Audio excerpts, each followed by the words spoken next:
So here's what we're finding. There's an old pruning wound right here where this was just tipped, and this has exploded out with 1, 2, 3, 4, 5 new bits, and this limb is quite heavy.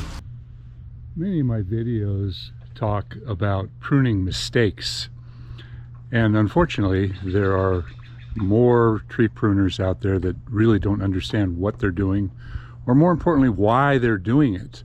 You know, in most cases they'll prune a tree because the client says, I need more sun, or I need it away from my house. And those are viable reasons to do something, but then they'll just go up there and they'll just cut at the tree.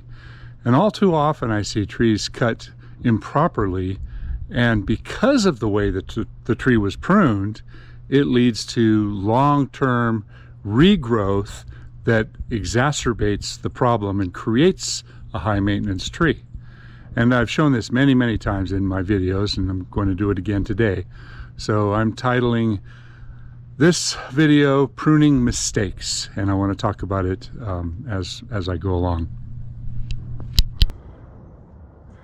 All right, today's job, we've got this big pin oak in the front yard that we're going to prune. And what's interesting is this is not a West Coast native tree. This is an East Coast tree. And I don't know if there's any of the viewers out there that live on the East Coast that have pin oaks or red oaks or scarlet oaks, but I have seen them and they grow entirely different on the East Coast where they get cold weather snaps. And this is a common timber tree. This is what they use when you buy red oak in the store. It'll be one of the many species of red oaks. This tree is about ready to go dormant. It's going to lose all of its leaves, and unlike the scarlet oak, this tree doesn't have very attractive color changes. It just sort of turns brown. Now the straightness of this trunk here is only about, if I stand here, it's only about, up to here is only about 7 feet tall. It'd be a nice trunk and it'd be worth milling if I was going to cut the tree down. But on the East Coast, typically these would be a real tall straight trunk, and they're usually a single trunk that grows up and then they branch off. But quite often we'll get a big split and a branching and a wide spreading type of a tree rather than a tall single tree. So trees grow differently in California. And when we import trees that don't necessarily belong here, we get a very different type of growth pattern. So I'd really be interested in hearing some comments from some of you folks out on the East Coast that could tell me a little bit more about your ideas of what the red oaks out there are like and how they grow, especially if you do any milling.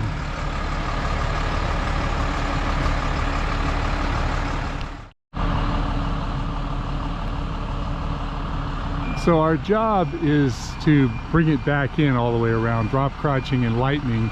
And because this tree has grown so wide and it's hanging down low over the road, you know, trucks are going to start hitting it, and they're concerned about these branches getting up and over the house. If it was a tall single leader tree that had branches coming off of it like you would expect, it would be a much stronger tree. It wouldn't require outside pruning. And this tree really hasn't had a lot of pruning done to it. The woman has lived here for 30 years, and she said the tree was quite large when she moved here. So I'm guessing this tree is about 50, maybe 60 years old.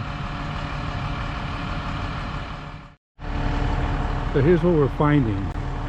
There's an old pruning wound right here where this was just tipped, and this has exploded out with 1, 2, 3, 4, 5 new bits, and this limb is quite heavy.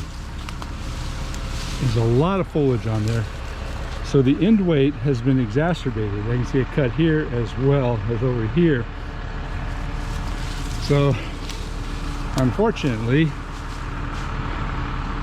the pruning caused the increase in weight, which adds to the problem. So sometimes pruning is wrong. This is kind of interesting. Those are the cocoons of a tussock moth. Now, this stuff is like asbestos if you get it on your skin. It itches like crazy. And they're throughout the entire tree. Tussock moth.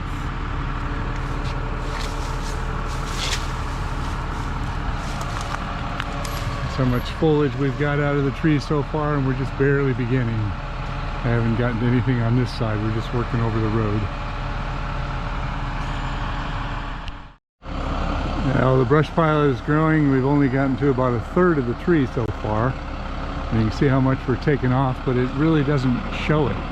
There's so much end weight, so many branches are really heavy that we have to lighten it up all the way around. There's some breakage, and there's some branches on the verge of breaking.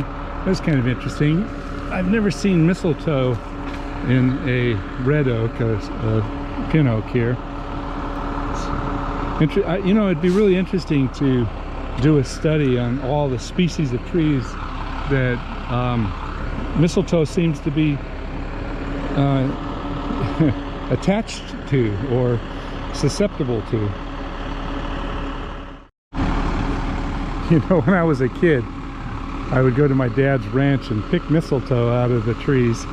He had a bunch of old walnut trees, and they were just loaded with mistletoe, and every year I'd go out and pick big old bunches of it, and we'd make, my brother and I, we'd tie them together and put them in the wagon and go door to door and sell them for 25 cents a bundle.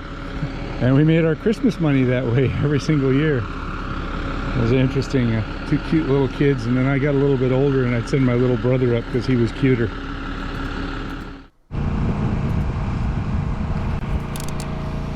Well, here's the perspective of what the neighborhood looks like from the top of the bucket, kind of floating around. Can't even see the tree we're working on. I'm up above, and you can see how much vegetation there is in our area.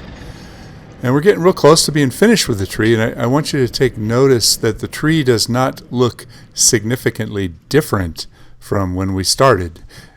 We didn't chop it back, we didn't top it, but we had to take weight out of all the ends. And it's done. Close to my home, we had the fire raging, and I stopped the other morning. And that distant ridge that you can see there, if you look closely, you can see the brown coming down the hillside, and that's where the fire stopped. Fortunately, the wind shifted, but at that point, it was burning 1,000 acres an hour. Here's another tree that I got into this last week. It was a deodar cedar, and unfortunately, these trees had been tipped back all the way around in the past. And as a result of it, these also were breaking limbs because the tips were doubles and triples. And then when all the seed cones came on, that it just increased the weight on the tips. And the deodar cedar is recognized as a very brittle tree in our area anyway. It's not native to California, but when you bring it in, it grows very fast. So I had to show this. I was driving down the street doing some estimates, and I pulled over, and there was these trees that had just recently been worked on. That's a magnolia. This is a Chinese elm.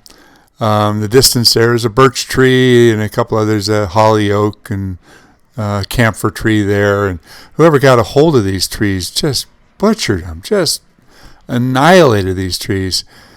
And you can tell what's going to happen. You're going to get these big bushes of new growth, and it's going to be very similar to what I was showing in those other pictures, but even more so. And you can't see, but the chainsaw nicks everywhere in these trees. And I looked over at the neighboring tree. This is the tree from the neighbor's yard. You can see it's just half a tree. So they must have asked the neighbors, can I trim the branches that are on our side? And this is what they did. They just butchered the tree. You know, there are so many different topics we can talk about when it comes to pruning mistakes. And this is just one part of it. I'm talking about when a tip cut and the terminal growth on a branch is changed in such a way that the new growth comes out excessively. So you can cause a problem by doing the wrong cuts. And a lot of our work is going back in and lightening the load because somebody had already done that sort of work or there was a problem in the past. But some of the other topics that I'd like to address in other videos, I can't do it all in one, it'd be too long. But what is a proper pruning cut? When should you take off a whole limb? What is deadwooding all about? What is the time of the year?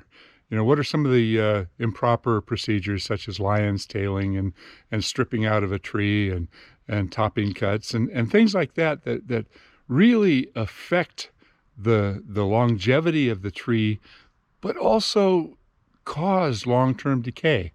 We're in the business to preserve trees and do what's right for them. And sadly, there are so many tree pruners out there that don't understand why they're doing the cuts that they're making. So thanks for watching. I appreciate it. Please subscribe if you're not subscribed, and do me a favor. If you know somebody that needs a little help in learning how to prune, pass on my videos.